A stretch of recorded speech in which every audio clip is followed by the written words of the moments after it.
What's up, guys? This is Ian here, coach of your Ladner Lanturn, bringing you guys our Nimbasa City League Week 9 match, or the NCL. This week we were taking on my good friend Austin and the Atlanta Staraptors. Austin's had kind of an unfortunate season so far. I actually think he drafted a really strong team out of the get-go, maybe a little bit on the slower side, but very bulky, and he had a very strong, very Dragon Silkor. But he's unfortunately in a precarious position in his conference, and we've won our last 6 in a row. So we're on a nice hot streak, and he's actually on a hot streak too, I believe. He just beat Mortal to pick up his first win. So, yeah, let's run through Austin's team real quick. He has Mega Aggron, Salamence, Sylveon, Alomomola, Arcanine, Swellow, Primeape, Amoonguss, Raikou, Lycanroc-Dusk, which we just traded to him, and Zangoose. I was not expecting the Sylveon, the Primeape, the Amoonguss, or the Zangoose, and lo and behold, he actually ends up bringing the Sylveon and the Amoonguss.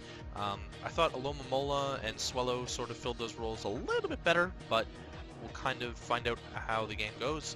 Really scared of Mega Aggron, really scared of Raikou. I don't know what kind of Salamence that could be. I knew Salamence was coming because he basically told me that Salamence was coming. He's trying to try it out because he's got it in another league, so he's using some nifty sets that he might not run all the time. Yeah, so that scares me. Amoonguss, I have a Spore Switch in my Rotom-Mow. Sylveon, not sure what to think. Celesteela kind of just switches into that for free. Raikou switches into Celesteela for free and does a ton of damage to my team. That's why I have AV Donphan. Oh, sorry, spoilers. And Lycanroc-Dusk, he brought a banded variant last week. I'm sure that it's going to be something along those lines, but I thought maybe a Life Orb set. I wasn't sure. Maybe a Z move. I wasn't entirely sure on that. Anyways, spoiler time. If you haven't seen my team builder, you should check it out. Otherwise, you can listen to what I'm about to say. Uxie is fully defensive. It's our dedicated lead with Stealth Rock, Yawn, Foul Play Knockoff. Celesteela is a specially defensive variant to take on the Swellow. It's also meant to be able to take on the Aggron relatively well with Flamethrower, Leech Seed spam.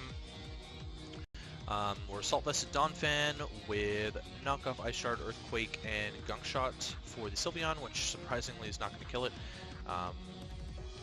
We're Specs Espeon, mono-attacking Specs Espeon with just Psychic. He does not really have a Psychic switch-in, actually, at all.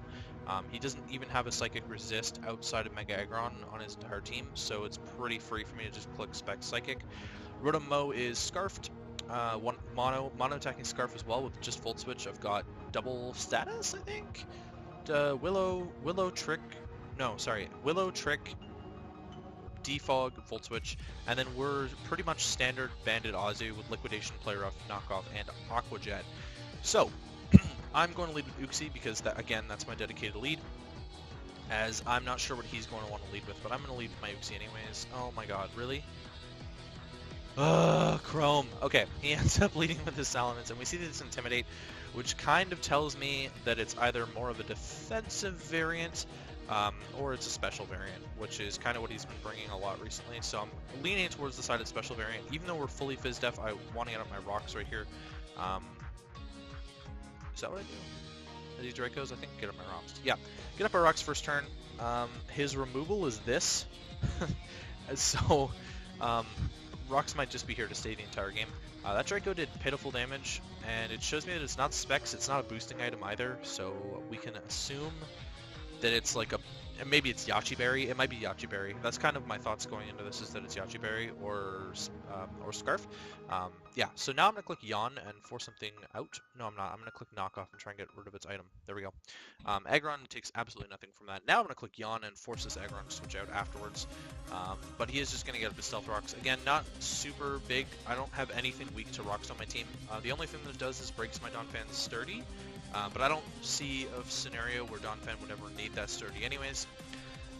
Excuse me, now I'm going to click Knockoff on his switch, because I knew he had to switch because of Beyond. Get rid of the Black Sludge and Amoonguss, really solid for us. I can't remember what I didn't do. Oh, I'm predicting the Spore, and he actually goes for the Toxic, so I'm going to Magic Bounce it back. Amoonguss can't really touch Sylveon, Espeon, so I get a free Psychic off here too. In comes the Mega Aggron, taking the Rocks damage, plus the Psychic, which does really good damage. That looks to be about standard Mega Aggron, like a careful max Def, max HP variant. Based on that roll, kind of shows me that. He can't take 2 of these, so he can't switch in on my Espeon again, which is really cool. But now I do have to switch out, and I'm going to switch into my Rotom, I think. Yep, it's just my Rotom, as he's just going to click Avalanche. Luckily, we didn't attack, otherwise that Avalanche would have killed our Espeon, and it might have killed our Rotom-Mow. I'm just going to click Scarf Volt Switch as I predict him to switch out, and he does switch out into the Raikou. So I get Rocks damage plus Volt Switch damage on this thing, and I can get into my Donphan for free.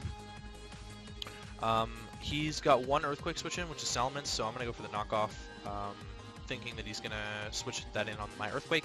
It seems like a logical play on his part to want to preserve the Raikou, which is basically his only way to beat my Celesteela, so I get rid of the Salamence's Choice Scarf, and now we know that it doesn't have an item, so I can safely just click Ice Shard here. It's actually a roll at -1 on whether or not this Ice Shard will kill, but I'm going to click it anyways, as there we go, and Salamence is gone. So now he doesn't have an Earthquake switch in at all. In comes the Sylveon. I was not sure what the Sylveon wanted to do here. I was tempted to just click Gunk Shot. It wasn't going to kill the Sylveon, but I was tempted.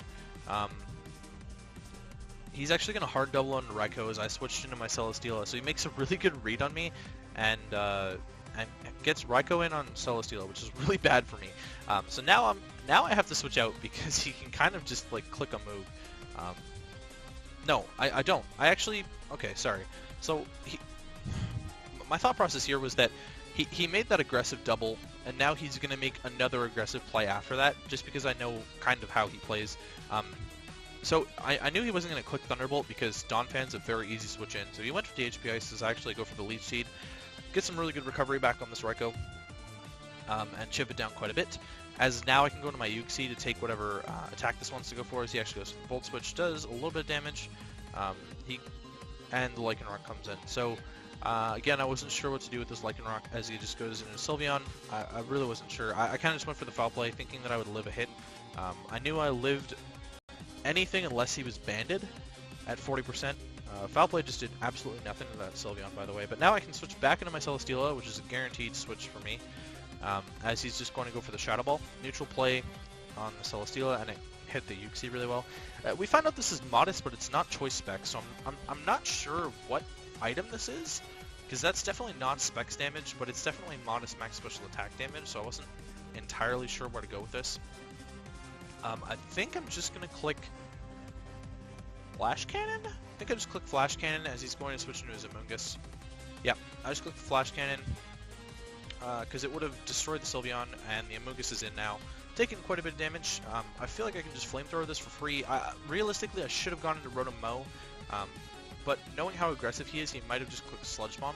So he's actually going to, I'm going to, naturally out speed, click the Flamethrower as he's actually going to put me to sleep with the Spore. Now he's going to switch out, right? And I can go into my Rotom-Mow, and Amoonguss can't touch Celesteela anyway, so I could have burned Turn to Sleep for free.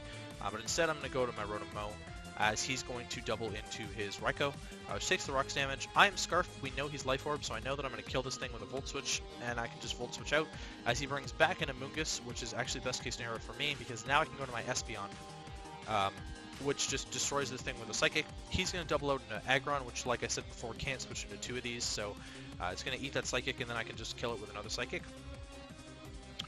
In comes the Lycanroc, which is actually going to click another move on me as I double out my Uxie. I think he's going to click Sucker Punch as I double.